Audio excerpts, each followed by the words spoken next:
A chaotic firefight just before Ramadi fell, filmed on a cell phone by an Iraqi soldier.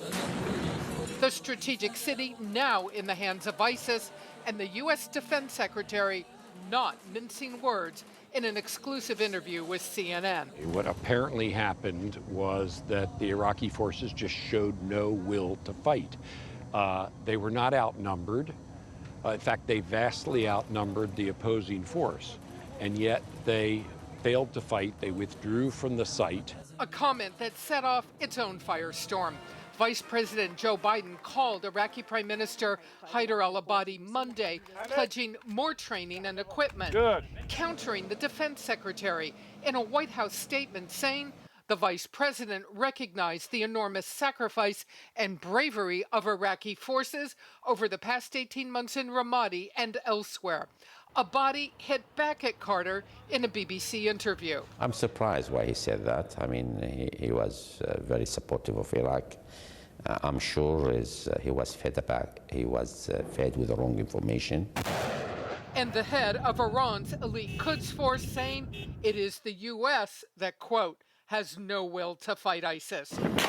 Iraqi forces, along with Sunni tribal fighters and Shia militias, many backed by Iran, launched a counteroffensive east of Ramadi. Blame game aside, the situation remains dire.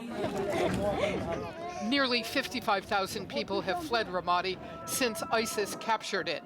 And in the ancient Syrian city of Palmyra, ISIS militants have executed more than 200 people in the last 10 days, according to a human rights group. U.S. airstrikes inside Syria and Iraq will continue, but will never be enough, Carter told CNN. Airstrikes are effective, but neither they nor really anything we do can substitute for the Iraqi forces' will to fight. They're the ones who have to beat ISIL and then keep them beaten. So why no will to fight in Ramadi? Well, defense officials are now telling us they've been looking at several factors. Iraqi forces there may not have been even paid for some time. They were exhausted. They hadn't been given any leave to go home and see their families.